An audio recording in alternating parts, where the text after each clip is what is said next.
Hello, everyone. Welcome. Start joining us in this session. And we are very happy to see you. We see that there is a broad range of emotions about the semester so far. We can also relate to that. And I guess there's no emotion Nicolas Cage cannot express for us, isn't it? Let's give it another minute for our peers to join in. And well, let's get to see if we have a good conclusion about how this semester looks like so far.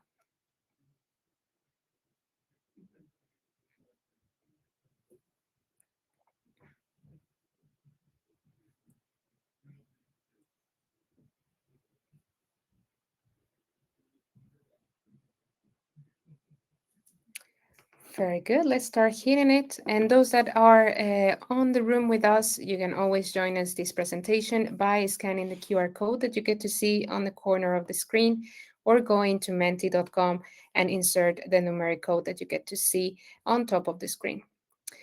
Nice. We get to see a lot of wondering people. Nicolas Cage, number three, I guess, competing fairly tight with Nicolas Cage, number four. I personally, I think that I'm Nicolas Cage, number two. Very relaxed, very happy to see you here, and very excited also about the topic that we're going to review today together. What is it that we're going to talk about today? We want to give you a better training on how to craft better questions to trigger then also better learning experiences. We want to spark then deep thinking with Mentimeter, and today I'll be your trainer. My name is Marlene, and I'm a customer success manager at Mentimeter. I'm specialized in working with higher education institutions, so I'm sure that many of the partners that we already have are here with me. So please drop a hi on the chat if I get to see you. I'm always glad to see you. And for those that are not yet a partner with Menti, this is a very good example how you can use this tool to improve your teaching and learning experiences. I'm very lucky to get to work with thousands of professors all over the world, mainly in Europe. And since I am from Mexico, I'm also very lucky to get to work with universities in Latin America. So I get a very nice idea of how challenges in education look like across the world. And hopefully, this expertise and these lessons can also bring some light and help you moving on with these experiences. All right, for the newbies, just a quick repetition on how to join me today in this session. Scan the QR code that you get to see on the corner of the screen, or you can also go to menti.com. There you have a numeric code that on top of the screen that you can insert, and you'll be there with us. There is an open Q&A button. That one you get to see on your devices. It's such like a bubbles dialogue, and there is where you can drop me your questions. Ostra is my colleague moderating today. She'll be responding to you over the chat, and she will also be checking on your questions just to make sure that we don't have duplicates. So do not be afraid if you have sent your question and it doesn't show exactly as you wrote it. Maybe somebody else took that question first. We are, of course, recording this session. The slides will get you on your mailbox after this event. So you can always come back and please share this knowledge with your colleagues. I'm sure that they will find it also very helpful. A bit of a review on the agenda for today. Let's have a little bit of introduction. First, we want to look at some best practices on what to do, what not to do in the classroom, questions, and of course, some tips on how to make then questions brain friendly. More on what that means in a moment. We will also be exercising on designing Mentimeter questions for different levels of learning. And here we want to bring the approach of the Bloom's taxonomy of learning. Maybe some of you have heard of them. If you don't, today you will learn together with us what this means and how exactly can we put it in practice. We will also have the opportunity to show you new features that we have recently launched in Mentimeter related to the power of AI that we are integrating on how can we help you to craft also these suggestions with questions that may be tailored and here in the spot for you. And of course, we have our latest version of the what we call AI Menti Creator, which can help you to draft entire presentations in just a couple of clicks and prompts. Please keep on sending your Q&A, and here I'll be seeing those questions as soon as your Austra has approved them. Good. Before we go to the juicy part, I would like to hear from you. What is the most common Menti question that type that you get to ask to your student? I'll be hiding the answers as I want to create some expectations for you, and let's get to see if the one that you use the most is also the most popular in today's group. Good. Let's get to see how your peers are responding so far. Multiple choice is one of the most popular, so I'm not surprised there. Happy to see that word cloud and open-ended is following then. Good. Bringing a lot of opportunities to open up for dialogue and conversation with different audiences, and also maybe testing some knowledge right there with multiple choice. Good to hear. Before we go into the core of today's session, my dear colleague Austra has a question for you. Yes, hello everyone. So happy to see so many of you here. I'm doing a little bit of research with you guys today. I would like to know if it would be helpful and beneficial for you to get like participation certificates after these trainings have taken place. I know that sometimes you want to submit them for your professional development. So please let us know if this would be helpful. I can't make a promise that we will have this like very soon, but I will do my best to evaluate and see how we can send this to you.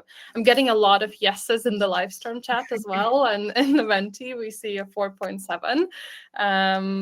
Yeah, I can give a couple of more seconds for you guys to share that. Thanks, Marlene, for the code again. Everyone in the chat is saying yes, yes, give them to us, give them to us. Okay, thank you so much, everyone, for sharing. I will do my best to look into it, and we will let you know in the upcoming trainings how that is going. Thank you. Thank you, Austra. And as you know, in Mentimeter, we like to build our product together with your feedback and your opinions. So create a need for us, and be reassured that we will absolutely hear from you. All right, let's then go for it. The do's and don'ts of the classroom questions, and how to make them questions brain friendly. Your students' answers will only be as good as the insightful as the questions that you craft. So if you want to get deep information and really good insights from your students, you should also invest a good creativity and time into thinking what type of question could lead me to get that information.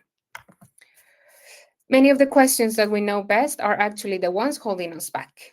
So how much can we get out of a yes or no, true or false question? There is a limitation. We hit a wall there when we suddenly have, okay, it's a clear conclusion that this question has been responded positively with a yes.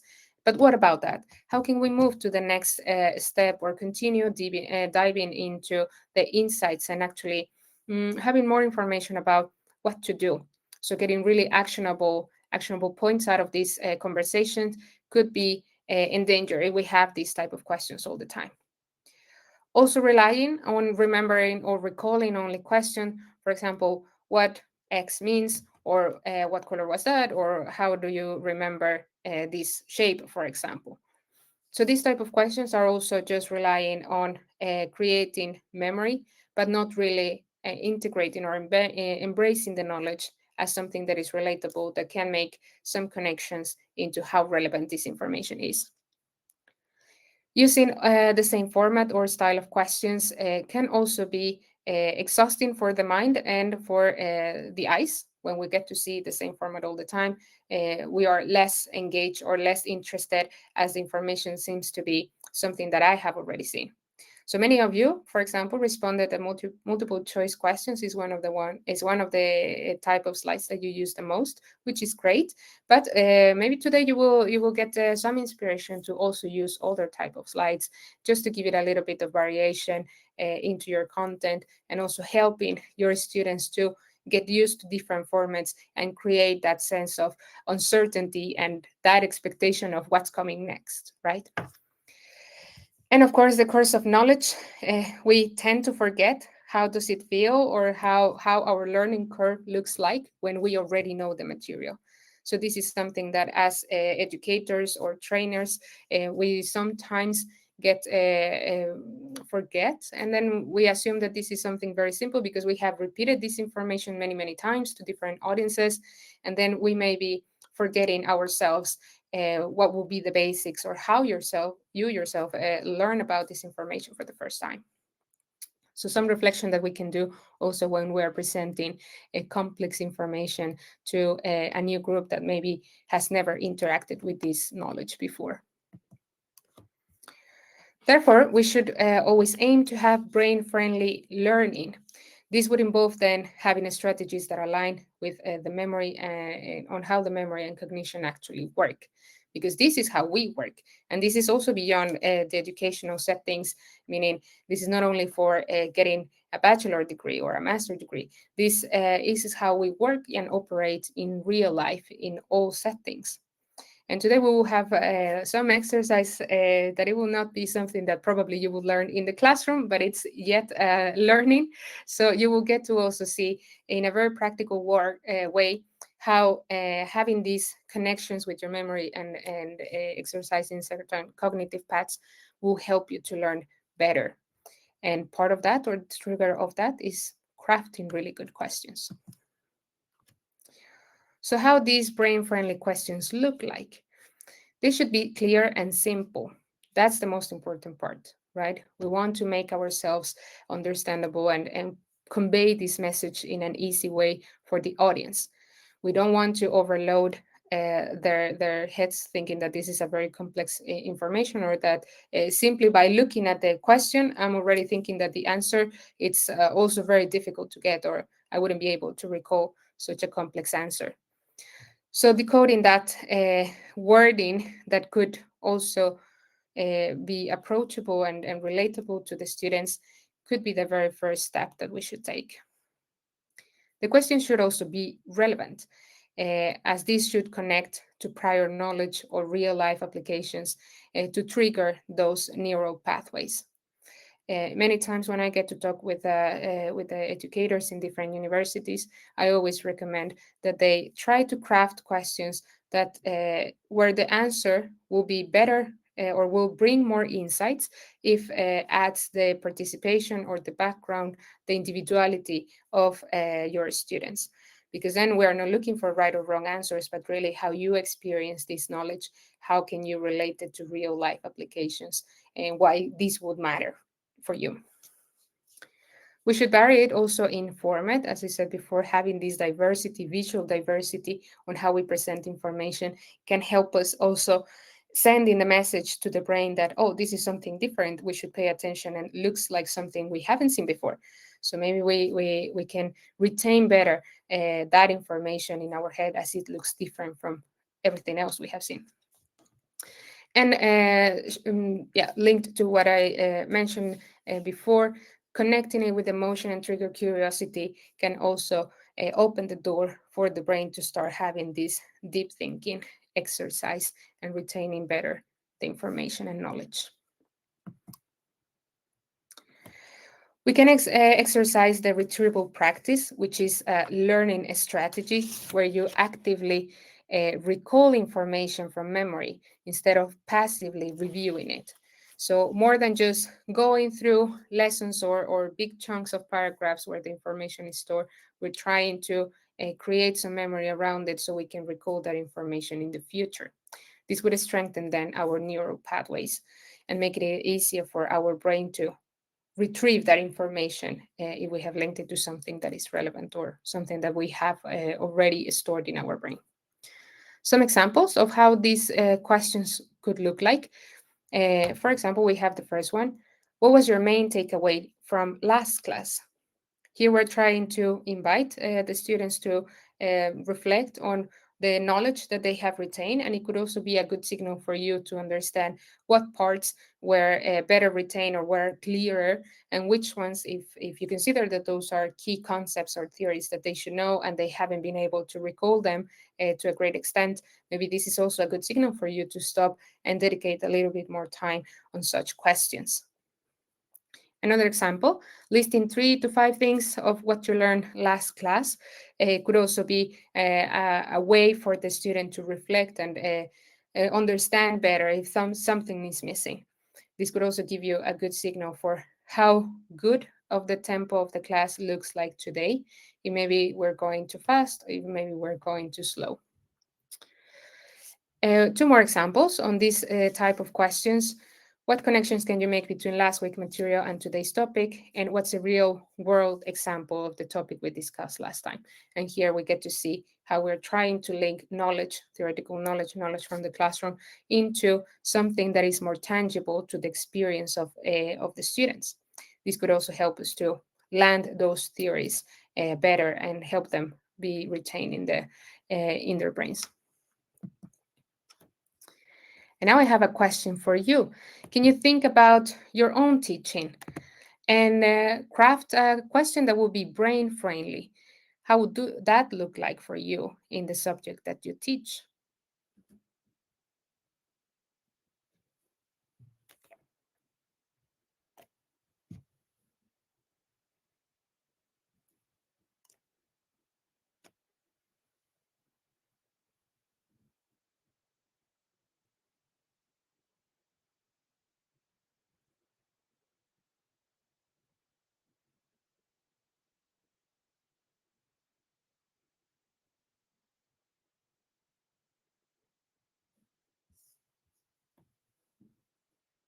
Very good. Here we have some examples. And if we can get the exact question that you will share to your students, that would also help your peers here in the session to get some inspiration.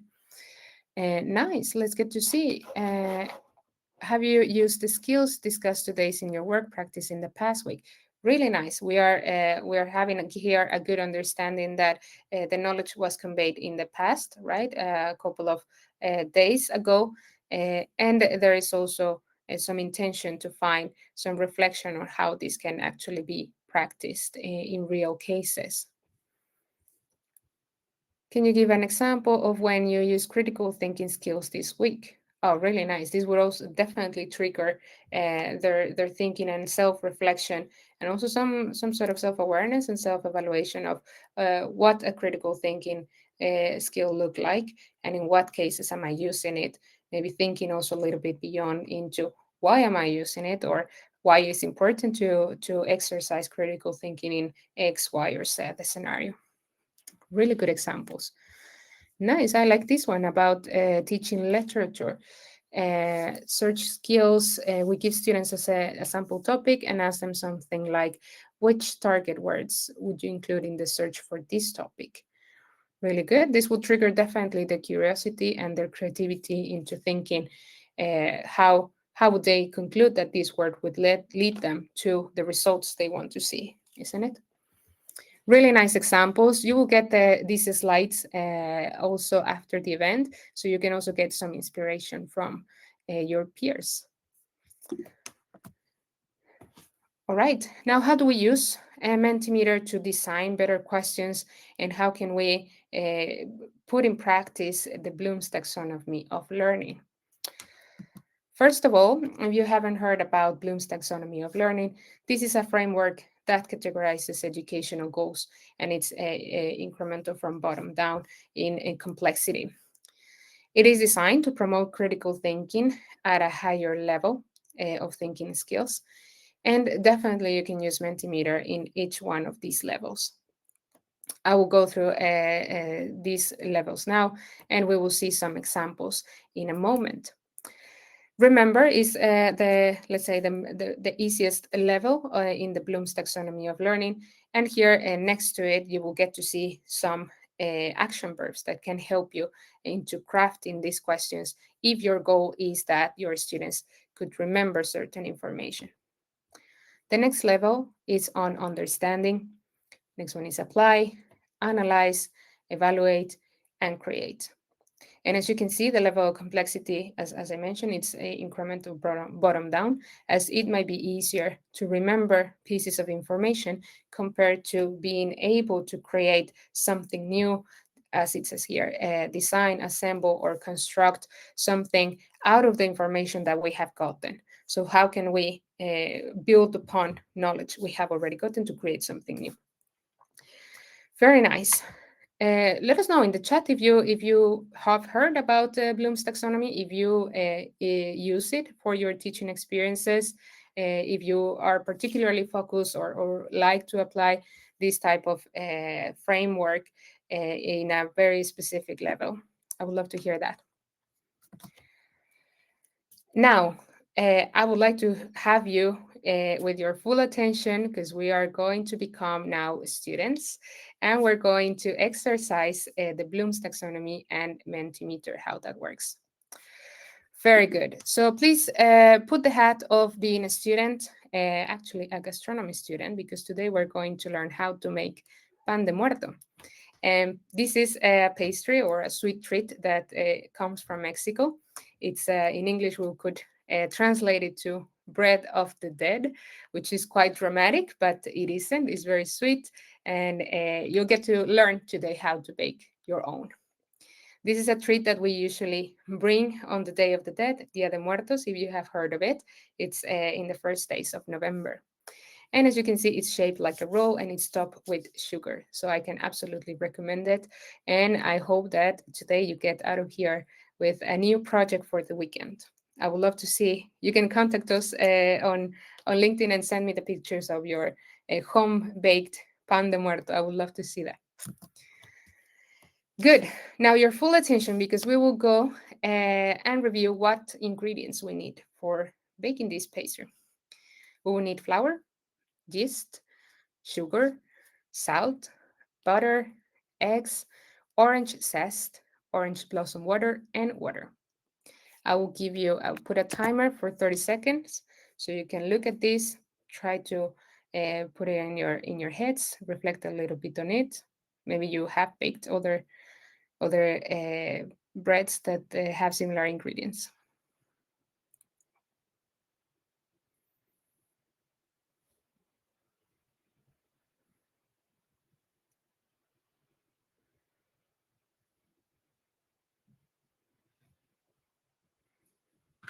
Time's over. Let's move to the next step. Instructions. Now that you know your ingredients, let's get to learn how are we going to bake this bread. First, we're going to activate the yeast and make the dough. We will then let the dough rest for 45 to 60 minutes until double. Very important that it doubles, otherwise it's not going to be spongy. You should set it aside 300 grams of the dough for decorations. And fun fact, the decorations that you get to see on top of the bun are meant to simulate bones. So that's why we call it bread of the dead. Good. The next step then will be shape the dough into 2 large balls and then roll the remaining dough into the decorations and arrange it on top in a cross pattern, as you get to see in this picture. We will then let it rise again until it doubles, so 1 to 2 hours. So definitely this is a project for the weekend when you have time and patience. But the reward is going to be there for you. I can promise that. We will then bake this dough at 175 degrees for 17 minutes. You will then let it cool, brush it with butter, and sprinkle with sugar. And there you have. This is in Sweden what we call fika. It's a pause that we take to have a sweet treat with coffee. So definitely, this is something that I would have in a good weekend. All right, I'll give you another 30 seconds just to read again through these instructions. Let them sit with you.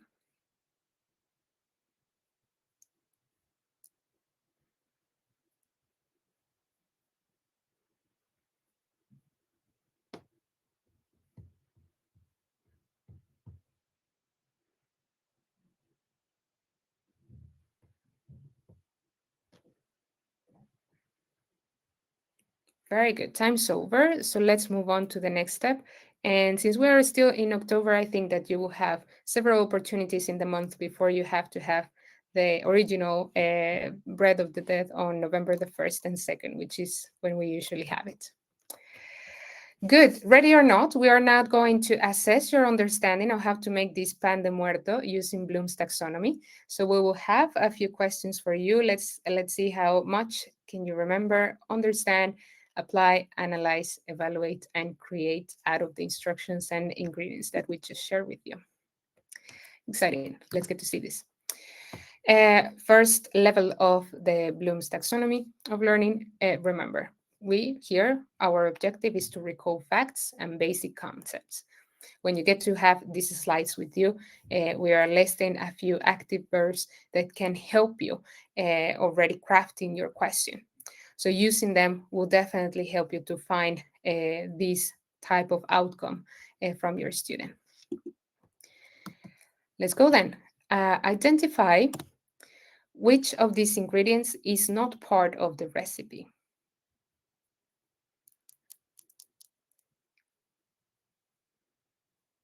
And here, of course, we have right and wrong answers. Let's see if we get half of the people. There we have it. We have half of the colleagues showing up. So first of all, this is what you have responded. And very good. Everybody has been very good at remembering ingredients. So indeed, baking soda is not part of the ingredients that we need for this sweet treat. Let's level up and let's check on your understanding. And here we want to check if you can explain ideas or concepts. And here we're also listing some action verbs that could help you find this type of outcome. Good, let's get to see. Describe how to make pan de muerto.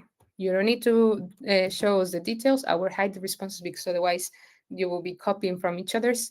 But just give us a very short summary of how would you do this. And for this one, I will give you 2 minutes. So don't stress about it. Just try to remember what we just saw.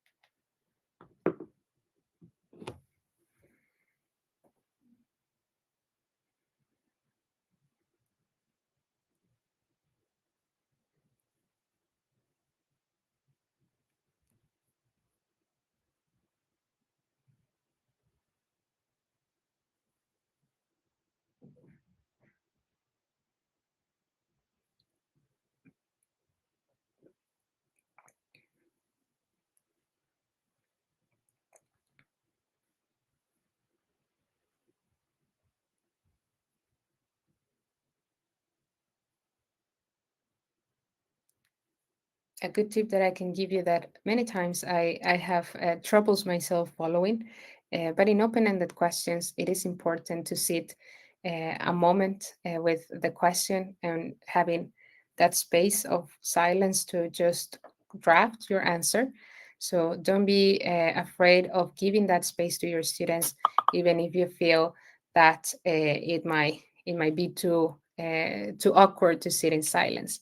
It's important that we give space to the brain to reflect on things. All right. So soon to be revealed. What is it that we have?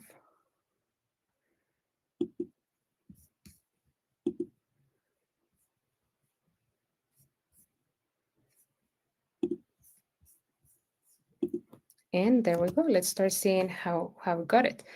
A lot of mixing the ingredients. Important. Good. Now, if you get to see that these are a lot of answers, and maybe I will use actually this opportunity to use an AI feature that we have at Menti. But good, the important thing of this question in particular is that you get an opportunity to use the Menti slides that we have together to find the outcomes or the results to test each one of these levels. So of course, this is not very theoretical today, but I'm sure that you will find inspiration out of here to bring these examples into real cases at your classrooms.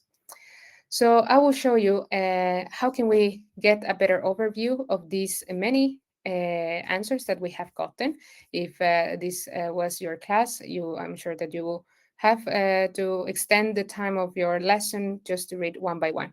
So we can either press the spacebar or go to the little lamp that we have at the corner of the screen, and I will ask to group it. Let's see if the majority, what is the understanding of the majority? How have you described this preparation? So we get to see a lot of the dough preparation is what you have taken as a group. That is interesting to see. You get to see that we have some uncategorized responses that come after I have clicked on the grouping. And if you would like to see, for example, those that focus on yeast activation, let's say what they said about that. So they would start actually, all of you would start here in the activation of the yeast. That's interesting. All right. So some examples on how can we then get a good description of some processes and knowledge that I have shared with you today, and see how have you retained that information and how you can then explain it in your own words. Next level, let's get a little bit more complicated in these Bloom's taxonomy levels. And today we want to check for the application of the knowledge you have gotten today. So today we want to use this information in new situations. And here we have our active verbs that can help us crafting the right question to check on this outcome. And in this case, for you, it will be you will realize now you're out of butter, and that's a shame. But your family members, you have already told everyone that you will do this Mexican sweet treat, which is awesome, and you're very good at it. So now you have to deliver. So how can you solve this problem while keeping the same flavor profile? Keep in mind that everybody is on their way now. So you cannot escape delivering your pan de muerto that you learned from Mentimeter.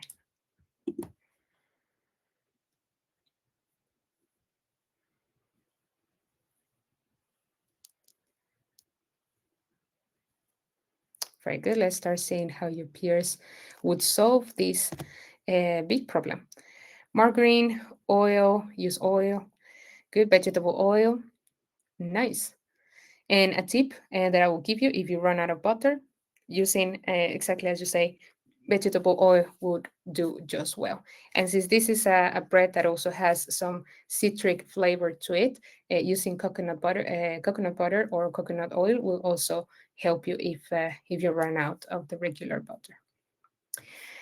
Good, but then we get to see that we can implement the knowledge that we have gotten and apply it to solve new challenges or new problems that come out of the situation that maybe was not exact same thing as we saw it initially. Very nice. I like this answer. Go to a neighbor's house. Of course, that's also one way to solve this. And if you're in Mexico, you would absolutely get it from your neighbors. That I can reassure you. Next level, now things get a little bit more complicated as we want to analyze this information. We want to draw connections now. How do this information is relevant to understand or link it to other knowledge that I have gotten before or that I will get in the future. Here we also have a list of active verbs that can help us drafting that right question. And for you, the question today will be, let's think about this a little bit more. Why do you think that we need the yeast to be added in this recipe?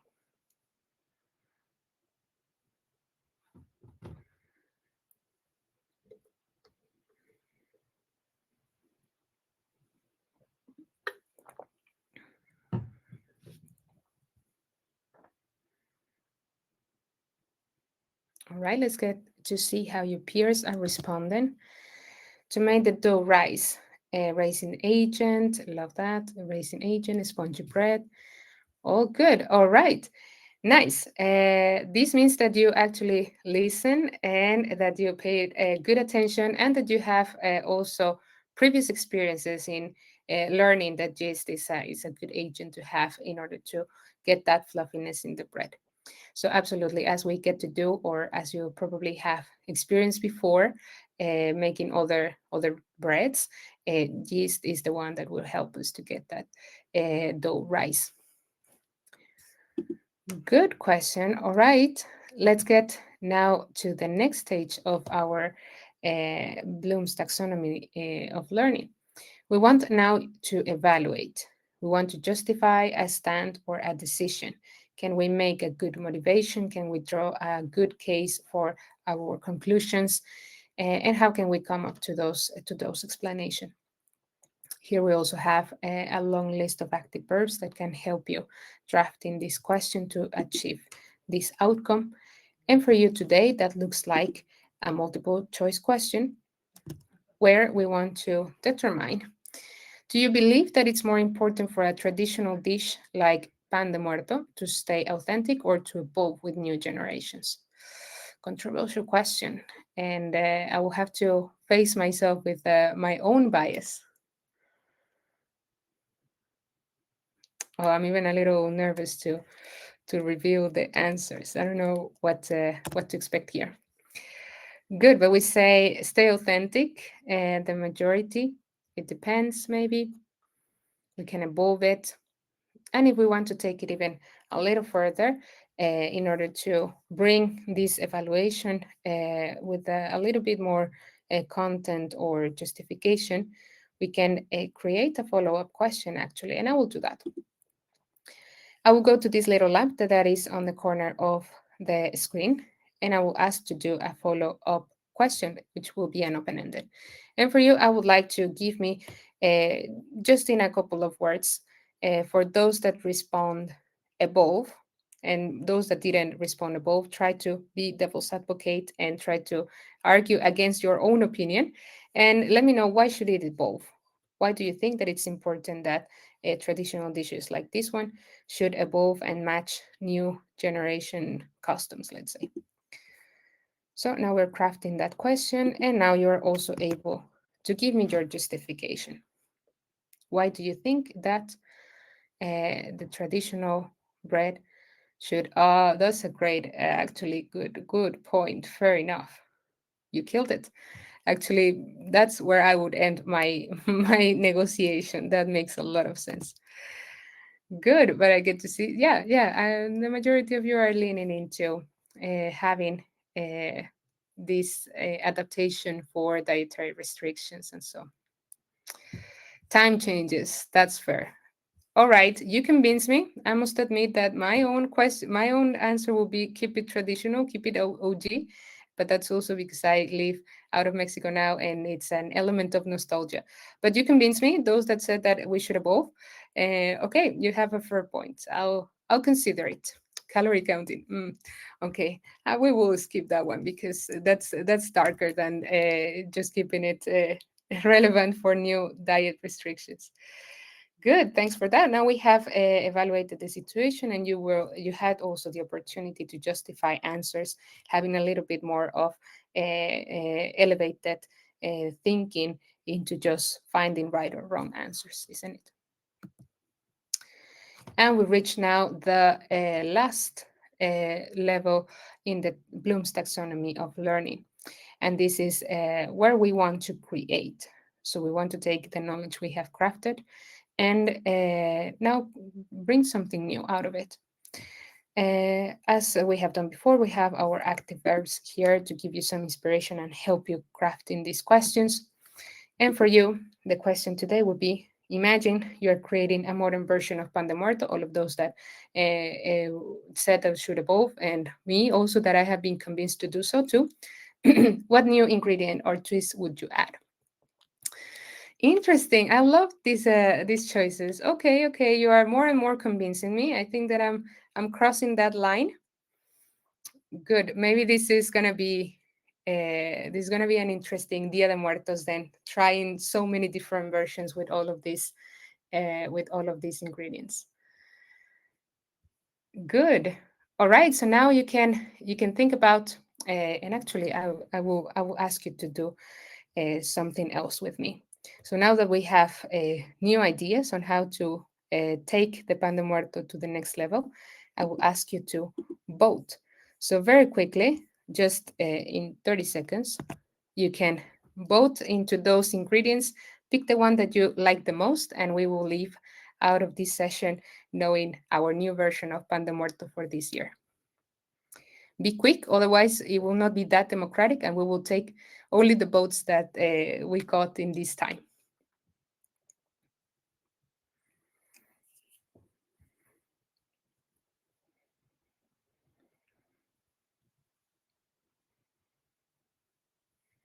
Very good. Let's get to see. This year we're gonna go for cinnamon pan de muerto. Maybe 2026 we will try the chocolate one, and now we have for several years ahead of us. Love this. Now we're creating then pan de muerto cinnamon version. Good. Now that's how we can exercise our drafting or crafting questions based on the Bloom's taxonomy of learning. You get to see that we can use Mentimeter to really bring these questions to life, and in a very engaging way, where you can only no you can not only put the individual in a spot for self-reflection and self-awareness, but also you can bring, as we did today, peer-to-peer learning and coming to conclusions or solutions in a group, as today. Now, we want to present to you a new feature that we have, which it's AI question suggestion. So let's explore it together. And for that, I will get out of my presentation mode. So we will go to the editor view. And here we have our editor, right? And if I go to my field of text here, where my question should be, actually, I will create a new slide. Yes, because this one has already gotten your responses. So if I wanted to do a new question here, I will ask you something about, for example, baking skills. And I will go to this button that says suggest. And as you can see, it's not even the full question, but the proposal. Oh, actually, maybe I should have the full question. Let's see if I refresh and it does something. Yeah, there we have. I knew it. So then I can get some suggestions from Mentimeter, not only on what the question should be, but also what type of slide can I use in order to get different type of results. So I could do, well, we already talked about the ingredients, maybe this one. Let's prioritize the baking skills. And there we have it. Based on importance for a beginner, and it has already given you alternative answers. So this is how we can already in the editor have some help from the AI to craft these questions. Good. Let's move then to some clarifications in some parts of this feature. It is available to all users, but you need to have the AI features enabled in your workspace by your owner. So if you belong to a wider subscription, many of you are part of a university that works with Mentimeter, so make sure that your administrator and the owner of this workspace has enabled features for you. And this doesn't work for quiz slides, so only for the interactive slides.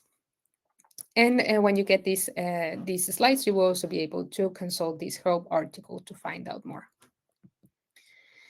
And there is more. Now we have also this latest version of the AI Menti Creator, and let's find out together. First, a few notes on this one. This feature is available for 90% of free basic and pro users now. So we are gradually rolling out to the full base of users in Mentimeter. So if you haven't seen it yet, it will come soon to you too. It is available to everyone actually next week. Nice. And if you have an urge to find out and work with it, you can always reach out to our AI guru at Menti, my colleague Harini. You have her email right there. Spam her and ask her to enable this for you. Again, if your AI features are already enabled in the workspace that you belong to. And there's also more help article there. And in order to show you this, let me know very quickly. I'm going to give you only 30 seconds to let me know what topic should we use to create a presentation with AI.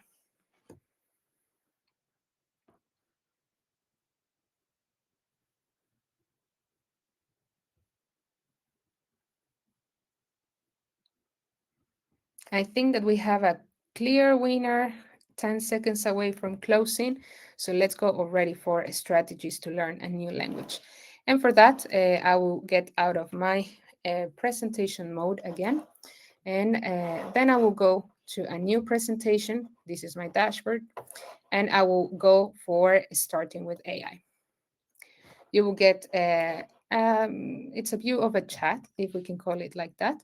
And we can give it a quick prompt, doesn't have to be very elaborated. So I will write something like this. Create a Menti with text slides describing 3 strategies to learn a new language and some interactive questions to Marlene? test. Yes? Sorry, I don't know if we can see your slides because we Oh, still see the old ones. there we are, isn't it? There we are. Yes. You Thank you. didn't miss anything as I was just writing what I was voicing over anyways. Maybe Uh, you just want to see show again like where exactly people can find the Start with AI button. yeah, that's a good point. Thank you. All right, so I'm in my dashboard. This is my main page. And here I have already the option to start with AI. So I'll go for it. And here, then I have this chat kind of environment where I will give a prompt. It doesn't have to be very elaborated. So I will say something like this: create a Menti with text slides that describe 3 strategies to learn a new language and add interactive questions to test knowledge. Very good. And that's all I have. I don't have to be very creative or very precise. Then it will come back to me and ask me to check a few things just to make sure that it creates what I need, right?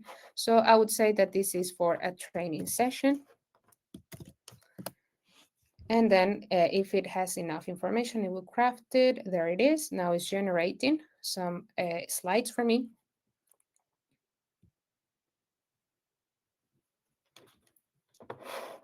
Awesome. There we have it. Now we can verify it actually that the content is relevant or is what we needed.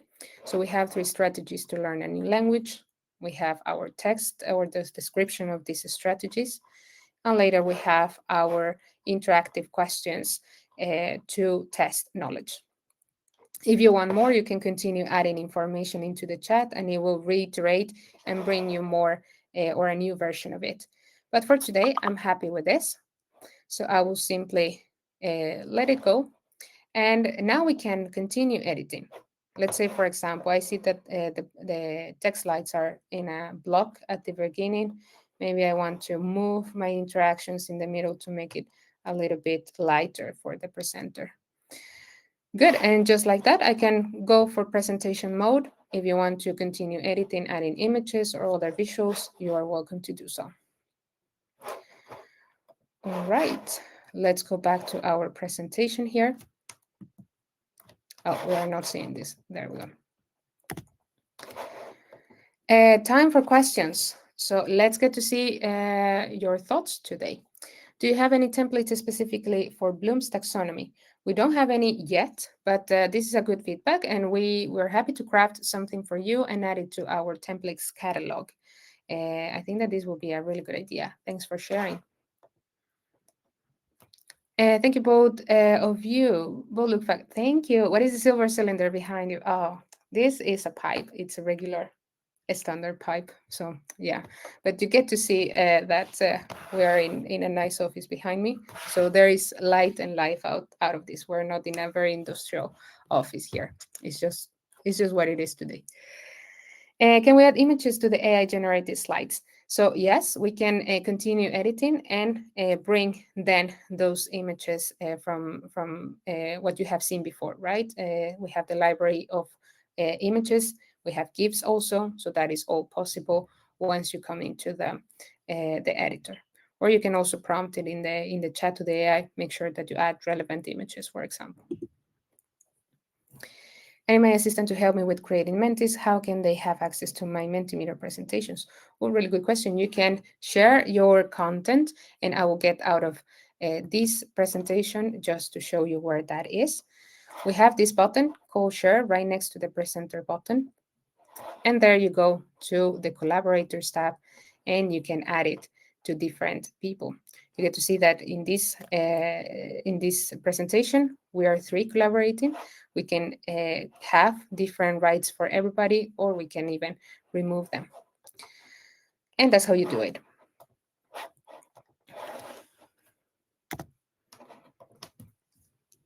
And can AI be used for word cloud? Well, you can ask the AI to craft an AI slide in the creator, and it's no longer available for if you're meaning to group the answers, is no longer available for that slide. Maybe in the future it come back, but today AI grouping answers, it's only available in open-ended questions. Can I use AI on a free plan? Yes, yes, you can. Yes, you can. These are features that are also available in our free subscriptions. Is there a way to add additional answers when I want to turn the current collection of answers in a vote?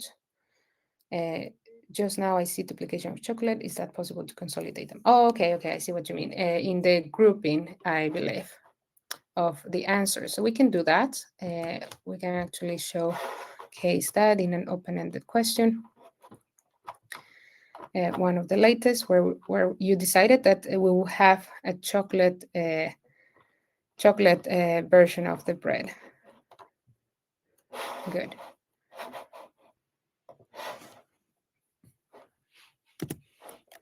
So if we want to group the responses, it will group it. Well, now somebody else, someone, a volunteer can send me a new answer to this one. So it's on categorize.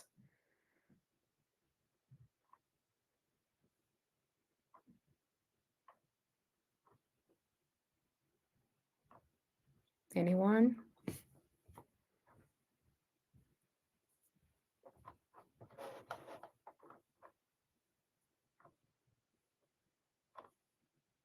Hello, hello.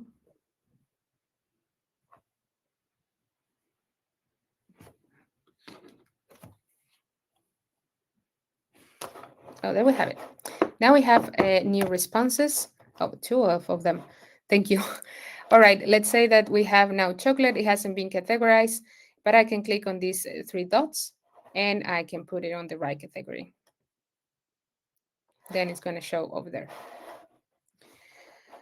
Good stuff. Let's go actually to the questions where we have them. And I will take just a few more, so you have also the opportunity to give us feedback from this session. My university is very strict on accessibility of all content for students. How can I be sure that my presentation are accessible?